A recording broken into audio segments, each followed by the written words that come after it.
আসসালামু আলাইকুম সকলকে। সবাই কেমন আছো? নিশ্চয়ই ভালো আছো। আলহামদুলিল্লাহ আমরাও ভালো আছি। তো আজ ঈদের আগের দিন আমি এই ভিডিওটা করেছি এবং এডিটিং আমি সময় মতো করে তোমাদের সঙ্গে শেয়ার করছি। তো সকলকে ঈদের শুভেচ্ছা। তো এই যে দেখছো তোমরা, আমি সাদিককে মেহেদি দিয়ে দিচ্ছি। তো মেহেদি দিতে গিয়ে একটু টিউবটা ঠিক করতে গিয়ে বেবির মেহেদিটা ঘুটে গেছে।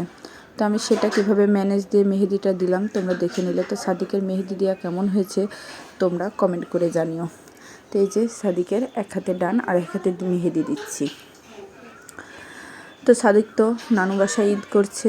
তোমরা কে কোথায় ঈদ করছো সেটাও আমাদের সঙ্গে কমেন্ট করে শেয়ার করো। আর আমার ভিডিওর কোনো অংশ যদি ভালো লাগে অবশ্যই আমার ভিডিওটিকে লাইক কমেন্ট শেয়ার করো।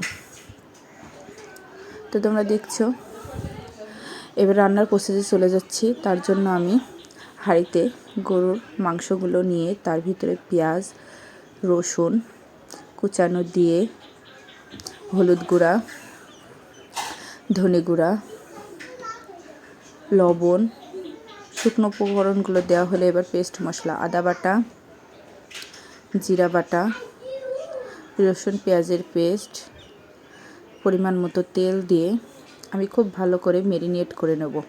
এখানে তোমাদের সঙ্গে একটা টিপস শেয়ার করি, যাদের আমার মতো মরিচ গুঁড়ায় হাত দিলে হাত জ্বলে তারা এই প্রসেসটা ফলো করবে, তোমাদের হাত জ্বলবে না। তো আমি সমস্ত কিছু দিয়ে ম্যারিনেট করে নিয়ে এবার হাতটাকে পরিষ্কার করে ধোয়ার পরে ঝালের গুঁড়া আর দারচিনি এলাচ ফল লবঙ্গ তেজপাতা দিয়ে একটি চামচের সাহায্যে খুব ভালো করে নাড়াচাড়া করে আমি একটি ঢাকনা দিয়ে 1 ঘন্টা রেখে গোশটা আমি কষিয়ে কষিয়ে রান্না করে নিয়েছি।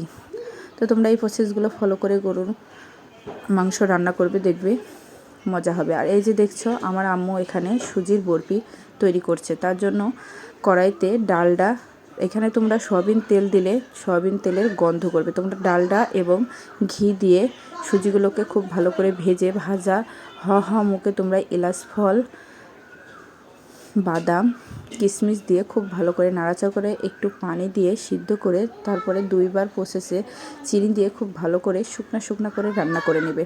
তোমার আম্মু দেখলে রান্না কমপ্লিট। এবার একটি বারপোষে ঘি মাখিয়ে তাতে ব্যাটারটা ঢেলে তোমরা দেখছো আম্মু হাত দিচ্ছে না, খুন্তির সাহায্যেই সমান করে নিয়ে এবার আমার আম্মুর দেখছো ছুরি লাগে না, খুন্তি দিয়েই কেটে নিচ্ছে। তো তোমরাও এই প্রসেসটা ফলো করে বরফি তৈরি করবে, দেখবে খুব মজা। এবার আমার আম্মুর বরফি তৈরি ডান। এবার তোমরা দেখছো আমার আম্মু পায়েস রান্না করছে। তার জন্য চালগুলো গামলাতে একটি গ্লাসের সাহায্যে কেটে নিল, তারপর দুধের ভিতরে দিয়ে খুব ভালো করে নাড়াচাড়া করে সিদ্ধ হলে চিনি দিয়ে শুকনা করে মাখা করে রান্না করে নিয়েছি। তো তোমরা দেখছো আমি পেরিচে তুলে খাচ্ছি, কেমন আমি এগুলোও শর্ট ভিডিওতে আপলোড দেব, তোমরা যদি চাও শর্ট ভিডিওতে দেখে নিও। আর যারা শর্ট ভিডিওতে বুঝতে পারবে না তারা এই লং ভিডিওতে দেখে নিও।